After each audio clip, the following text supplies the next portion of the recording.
Have you ever had the feeling like some place was calling you to come there? Like some location was connecting with you and you felt like something wanted you to be there?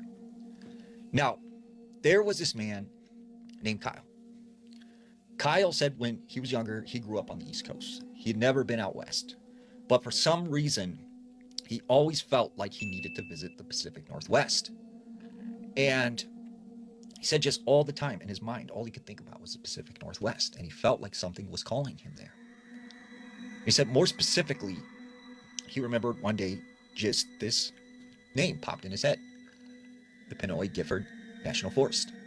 And he said he looked it up and it was just beautiful. And he knew that he had to go there. So eventually, as he got older, he decides to book this trip.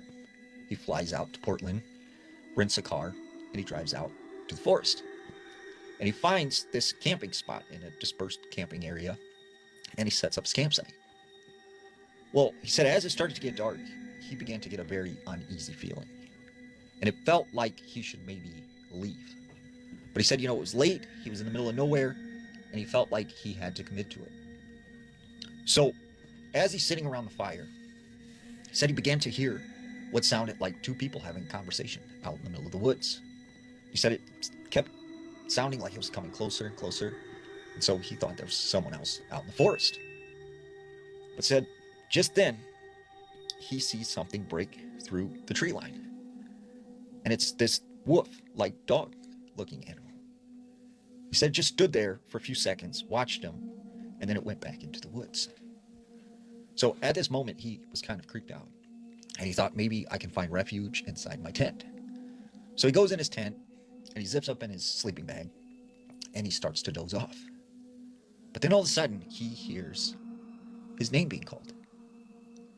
And he said, they kept repetitively saying his name over and over again. And then it started to tell him to come out of the tent and into the woods. He said the voice sounded so familiar, but he just couldn't pinpoint who it was. So he figures, I can either stay in this tent and whatever's out there will eventually get me, or I can go out of the tent and at least try and fight. So he unzips the tent and he goes outside. And he said that's when he sees this same dog, wolf-like creature standing on the edge of the woodline. He said, except had the body of a dog or a wolf, but the face of a man, and it was staring at him. So he takes off running through the woods, and he eventually makes it back to his car. And when he gets in and he drives off, he starts thinking about that voice that was calling him. And he said, wait a second, that sounds like my great-grandfather's voice, who I met when I was younger.